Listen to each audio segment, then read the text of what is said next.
नमस्कार, खबर उत्तराखंड में आप सभी का स्वागत है। मैं हूं आपके साथ गरिमा वाजपेयी। खबरों में आगे बढ़ेंगे उससे पहले एक नजर आज की सुर्खियों पर डालते हैं। सीएम धामी ने खटीमा में की धान की रोपाई। सीएम धामी बोले, अन्नदाता हमारी अर्थव्यवस्था की रीढ़।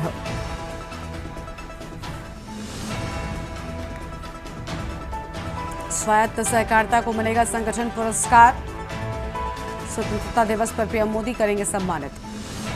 चारधाम में एनडीआरएफ और आईटीबीपी की तैनाती। केंद्रीय गृह मंत्री अमित शाह ने सीएम धामी से फोन पर की बात। केदारनाथ समेत राज्य के जाने हालात। लंबे समय से गैर हाजिर 234 बॉन्डधारी डॉक्टर्स किए जाएंगे बर्खास्त। राज्य के मेडिकल कॉलेज अनुबंध के तहत फीस वसूली भी करेगा विभाग। शिक्षा मंत्री डॉक्टर धन सिंह रावत ने दिए निर्देश। प्रदेश के बिजली उपभोक्ताओं के लिए कुछ राहत की खबर। अगले महीने आएगा सस्ता बिल। बिल में 81 पैसे प्रति यूनिट तक की मिलेगी छूट।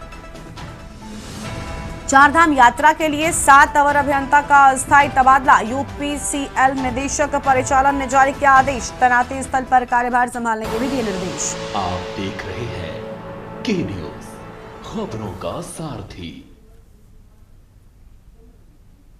खबरों में आगे बढ़ेंगे उससे पहले बड़ी जानकारी आपको हम जम्मू कश्मीर से बताते हैं। इस बीच बड़ी खबर जम्मू कश्मीर से सामने आ रही है। अमरनाथ यात्रा में बड़ा हादसा। 36 तीर्थयात्रियों के घायल होने की बात। जम्मू कश्मीर के रामबन जिले में हादसे की बात सामने आई है। अहम खबर आपको बता रहे हैं। अमरनाथ यात्रियों की बसें आपस में टकरा गई हैं। अहम जानकारी आपको हम बता दें, बसें आपस में टकराने की बात सामने आई है। हादसे में 36 तीर्थयात्री घायल बताए जाते हैं।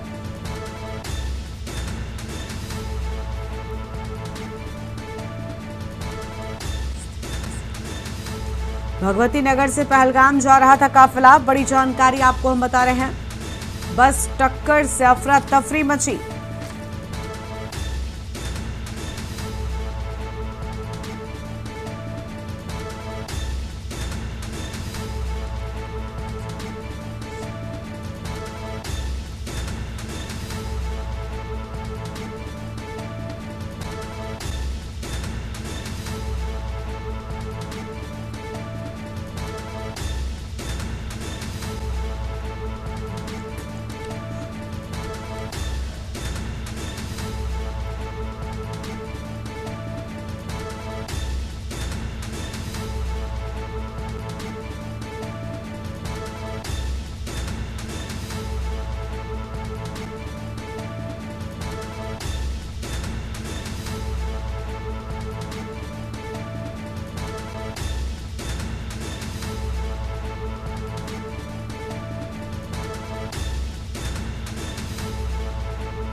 जम्मू कश्मीर के रामबन जिले में हादसे की बात सामने आई। अहम खबर आपको हम बता रहे हैं। अमरनाथ यात्रियों की बसें आपस में टकराई।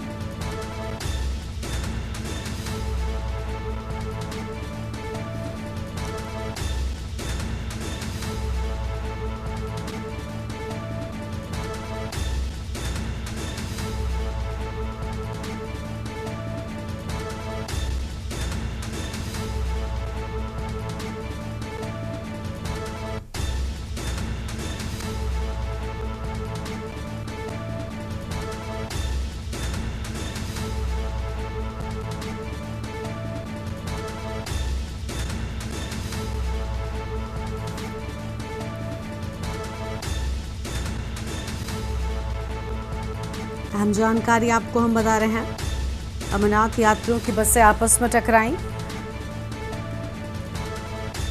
हादसे में 36 तीर्थयात्रियों के घायल होने की बात सामने आई है। जम्मू कश्मीर से ये बड़ी खबर आपको हम बता दें। भगवती नगर से पहलगाम जा रहा था यात्रियों का काफिला।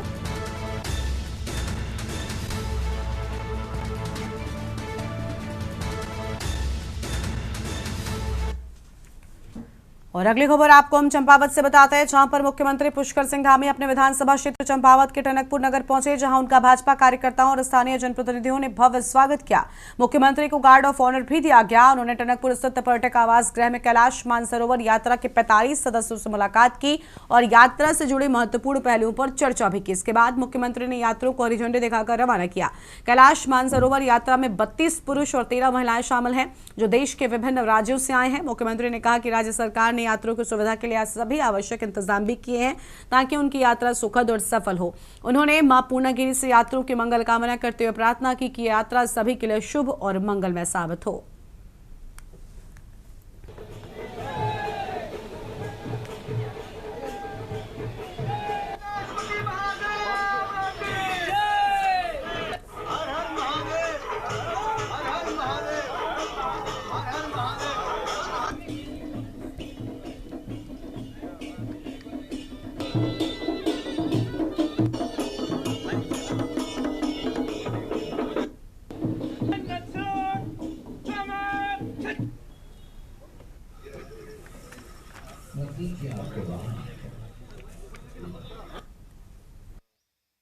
श्रद्धालु कैलाश दर्शन के लिए जा रहे थे, उनका दल आ गया था और रात्रि को विश्राम करके आगे निकला है। सभी व्यवस्थाएं पूरी तरह से की गई है यात्रियों की सुरक्षा के लिए कि यात्रा अच्छी हो, यात्रा में किसी प्रकार की परेशानी न हो, क्योंकि यात्रा अत्यंत कठिन यात्रा भी है, मौसम की चुनौती भी बनी रहती है, भूस्खलन के रास्ते भी हैं, लेकिन उसके बाद पूरा कुमाऊं मंडल विकास निगम के द्वारा राज्य का निगम है, सभी सुविधाएं कैलाश यात्रियों को की गई है। यात्रा अच्छी हुई, अच्छे प्रबंधों के साथ है और बड़ा उत्साहपूर्ण माहौल है। सभी यात्री बहुत उत्साह से परिपूर्ण है। खबर है खटीमा से, जहां मुख्यमंत्री पुष्कर सिंह धामी ने शुक्रवार को अपने पैतृक गांव नगरा तराई में खेतों में उतरकर खुद धान की रोपाई की है। इस मौके पर उन्होंने किसानों के कठिन श्रम और समर्पण को सराहा और ग्रामीण जीवन की अहमियत पर जोर दिया। मुख्यमंत्री ने कहा कि किसान हमारे अन्नदाता होने के साथ साथ देश की अर्थव्यवस्था की रीढ़ और सांस्कृतिक संरक्षक भी हैं। साथ ही उन्होंने स्थानीय किसानों से बातचीत कर उनकी समस्याओं को समझा। इस दौरान खेतों की मेड़ों पर पारंपरिक हुड़किया बॉल की गूंज सुनाई दी, जिसमें भूमि, जल और मेघ देवताओं की सामूहिक वंदना भी की गई।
और अगली खबर देहरादून के चमोली से है, जहां पर आए दिन ग्रामीणों को बड़े बड़े संघर्षों का सामना करना पड़ता है। लंबे समय से पुल की मांग कर रहे ग्रामीणों की पुल की मांग पूरी नहीं हुई है।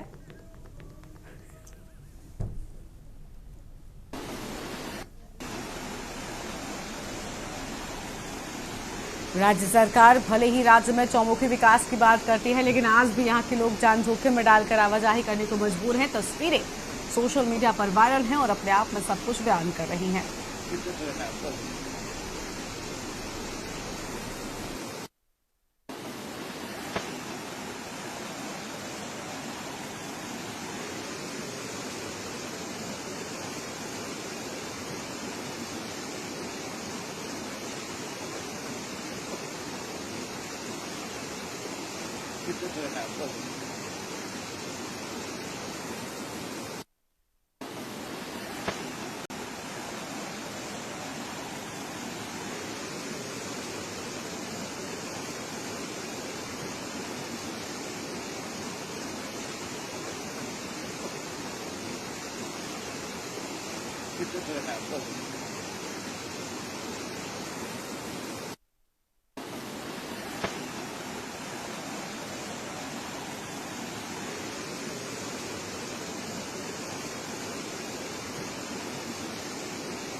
और अगली खबर का रुख कर लेते हैं। हरिद्वार से खबर है, जहां पर BHEL आवासीय कॉलोनी में बुधवार की रात एक तस्कर हाथी ने उत्पात मचा दिया और हाथी ने कॉलोनी की दीवार फांदकर कई घरों के गेट तोड़ दिए। आंगन में लगे आम के पेड़ों से आम तोड़कर मैंगो पार्टी का भी मजा लिया।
पौड़ी जिला क्षेत्र चौबट्टाखाल विधानसभा क्षेत्र एकेश्वर ब्लॉक की पूर्व जिला पंचायत सदस्य सीमा सजवाड़वार नरेंद्र कनपुरिया ने ब्लॉक मुख्यालय में क्षेत्र पंचायत सदस्य के लिए अपना नामांकन दाखिल किया। आपको बताते चले कि इससे पूर्व साल 2014 से 19 तक जहां नरेंद्र कनपुरिया जिला पंचायत वार्ड 34 कोटा से जिला पंचायत सदस्य रह चुके हैं, तो वहीं सीमा सजवाण इसी वार्ड से 2019 से अब तक जिला पंचायत सदस्य रह चुकी है। सीमा सजवाण को पिछले चुनावों में एक तरफा जीत मिली थी।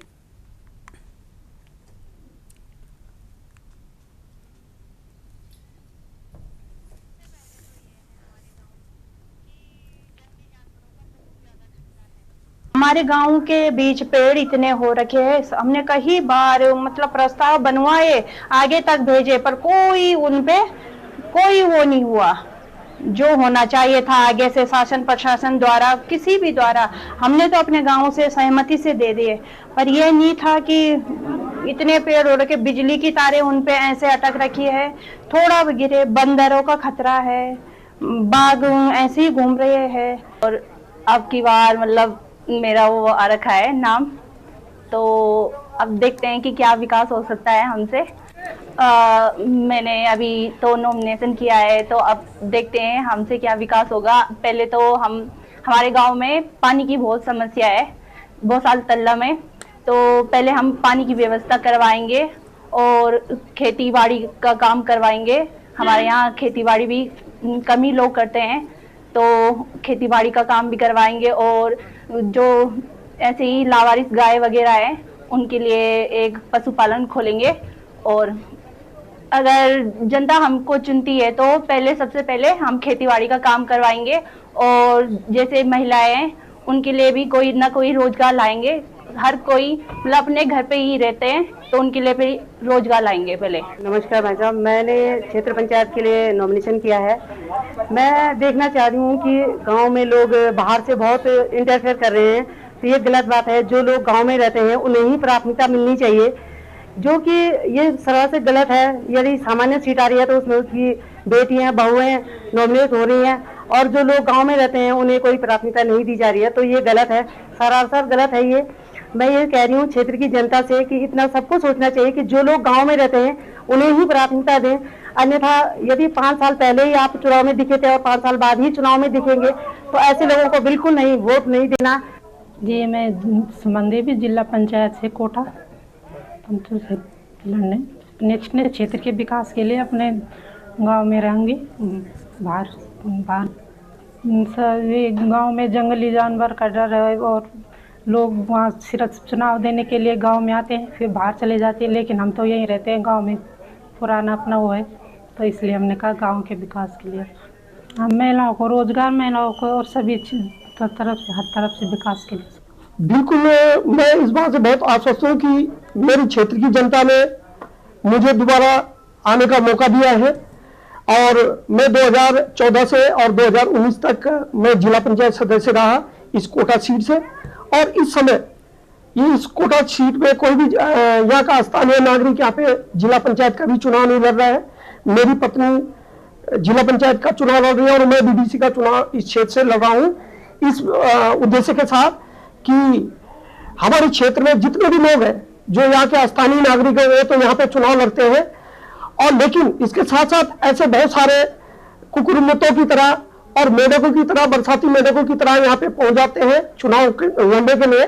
और जैसे ही बरसात खत्म हो जाती है, तेज धूप आती है, तो वो मेढक और कुकुरमुत्ते पूरे क्षेत्र से हट जाते हैं। इसी उद्देश्य से मेरा चुनाव लड़ने का एक उद्देश्य है।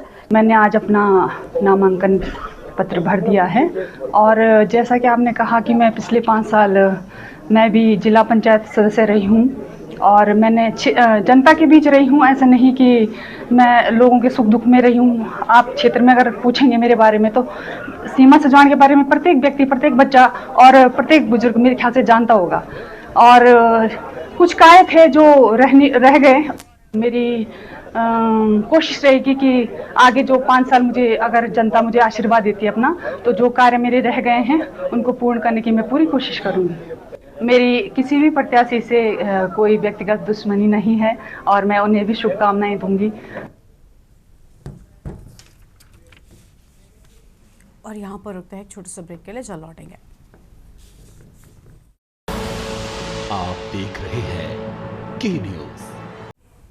ब्रेक के बाद आप सभी का स्वागत है। खबर है बागेश्वर से, जहां पर त्रिस्तरीय पंचायती चुनाव 2025 के नामांकन की अंतिम तिथि 5 जुलाई के नजदीक आते ही जिले के तीनों ब्लॉक बागेश्वर, गरुड़ और कपकोट के ब्लॉक मुख्यालय परिसरों पर प्रत्याशियों की भीड़ देखने को मिल रही है। बीडीसी मेंबर और ग्राम प्रधान पदों के लिए दिन भर उम्मीदवार लगातार आ रहे हैं, जिससे चुनावी सियासत पूरे जिले में गर्मा गई है। प्रत्याशियों ने सोशल मीडिया से लेकर डोर टू डोर प्रचार अभियान शुरू कर दिया है। मिली जानकारी के अनुसार अब तक जिले में कुल नामांकन इस प्रकार हुए हैं। ग्राम प्रधान के 350, सदस्य क्षेत्र पंचायत के 250, ग्राम सदस्य पंचायत के 270 और सदस्य जिला पंचायत के 20 नामांकन दर्ज किए गए हैं।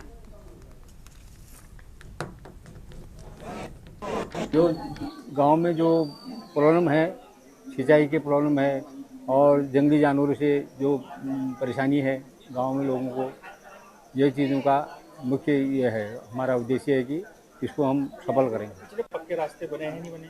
पक्के रास्ते तो सर 10 बार रिपेयरिंग हो चुकी है गांव में। रोड की हालत वैसी है, खाली लेपा पोती चल रही है अभी तक।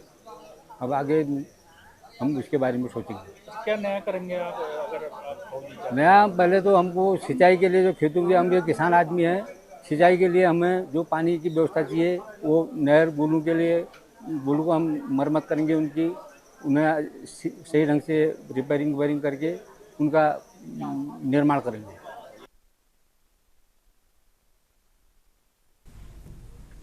सलाई बैंड में भूस्खलन प्रभावित स्थान पर 3 पुकलैंड एवं 2 जेसीबी कार्य कर रही हैं। आपदा प्रबंधन एवं एसडीआरएफ के ड्रोन ऑपरेटर के द्वारा उक्त क्षेत्र एवं ओजरी क्षेत्र की भी ड्रोन कैमरे के माध्यम से वीडियोग्राफी की जाएगी और साथ ही साथ नदी किनारों पर भी ड्रोन कैमरे चलाए जाएंगे ताकि लापता व्यक्तियों की खोजबीन में सहयोग प्राप्त हो सके। मैनुअल सर्च खोजबीन कार्य भी टीमों के द्वारा गतिमान है। वर्तमान में सलाई बैंड में आपदा प्रबंधन की master trainer, QRT team, drone operator आपदा प्रबंधन एवं ड्रोन ऑपरेटर एसडीआरएफ मौजूद हैं।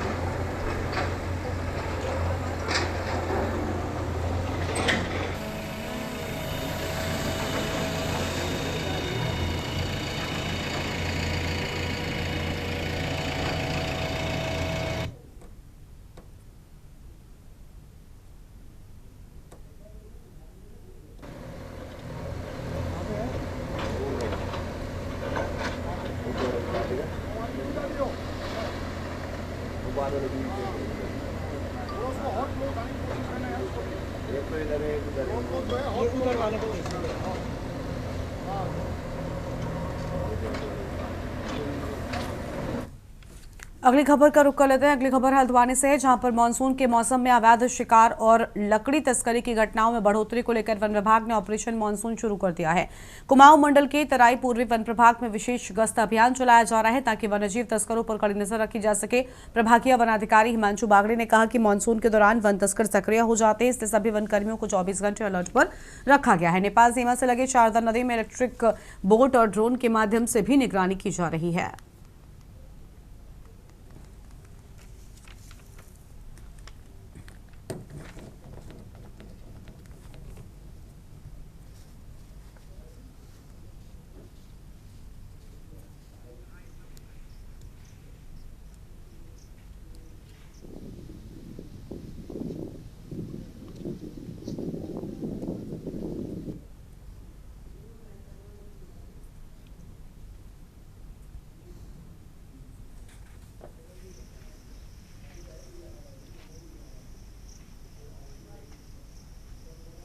मानसून सीज़न में बहुत सारे हमारे जंगल के ऐसे क्षेत्र होते हैं जो पानी के आने से जिनमें आवागमन कम हो जाता है और कटाव हो जाता है।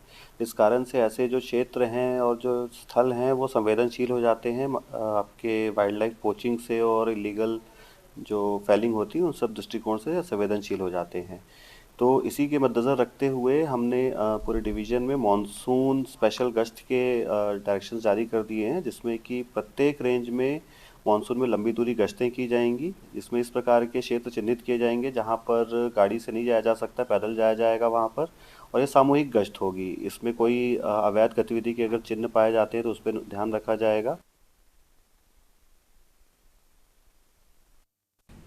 अगली खबर लक्सर से है, जहां पर हरिद्वार जिले की गन्ना समितियों के डायरेक्टर पद के लिए शनिवार को हुए चुनाव शांतिपूर्ण माहौल में संपन्न हुए। सुबह 8 बजे शुरू हुई मतदान प्रक्रिया शाम 5 बजे तक चली। प्रशासन की सख्त निगरानी और पुख्ता इंतजामों के चलते चुनाव निष्पक्ष रहा। हालांकि कुछ जगहों पर हल्की नोकझोंक की सूचना मिली। शाम को मतदान समाप्त होते ही मतगणना शुरू की गई और चुनाव अधिकारी पुष्कर सिंह पोखरिया ने परिणाम घोषित कर विजयी प्रत्याशियों को प्रमाण पत्र भी सौंपे हैं।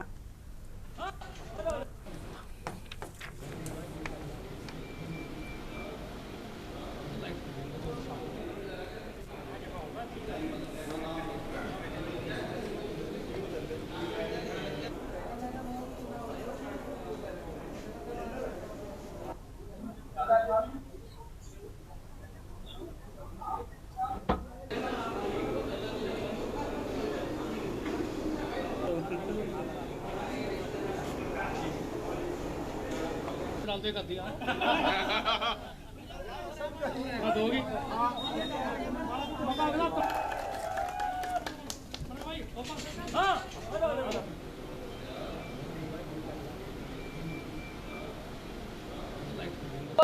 सुबह 9 बजे से हमारा मतदान का कार्यक्रम स्टार्ट कर दिया गया था और अभी सभी 4 जो निर्वाचन क्षेत्रों में हमारा मतदान था उसमें जो मतदान का कार्यक्रम है शांतिपूर्ण ढंग से संपन्न हो गया है और चारों जो निर्वाचित हमारे डायरेक्टर्स हैं उनको हमने प्रमाण पत्र भी जारी कर दिया गया है और पहले जो 7 निर्वाचन क्षेत्रों में निर्विरोध निर्वाचित घोषित हुए थे उनके भी प्रमाण पत्र हमने जारी कर दिए गए हैं और सभी सम्मानित सदस्यों का और डायरेक्ट डेलीगेट्स का और सम्मानित जनता का और सुरक्षा कर्मियों का मैं धन्यवाद करता हूं। इस जीत को अपने पूरे गांव के मान सम्मान की जीत मानता हूं, जिसमें हर बिरादरी ने और सभी लोगों ने बहुत सहयोग किया। सभी जनमानस एक जगह इकट्ठा थे और आगे की बात यह है, अगर चेयरमैन के लिए भी गांव वालों ने और बाहर के लोगों ने साथ दिया तो चेयरमैन भी भाई को बनाएंगे। ये हमारे पूरे गांव के सम्मान की जीत हुई है और जो हमारे AR साहब है पोखरियाल जी, बहुत ही पारदर्शी से चुनाव किया है। हमने जो भी डिमांड की है उन्होंने पूरी की है और इसमें कोई भी धांधलीबाजी नहीं हुई है।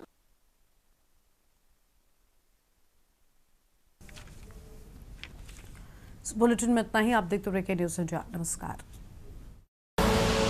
आप देख रहे हैं के न्यूज़, खबरों का सारथी।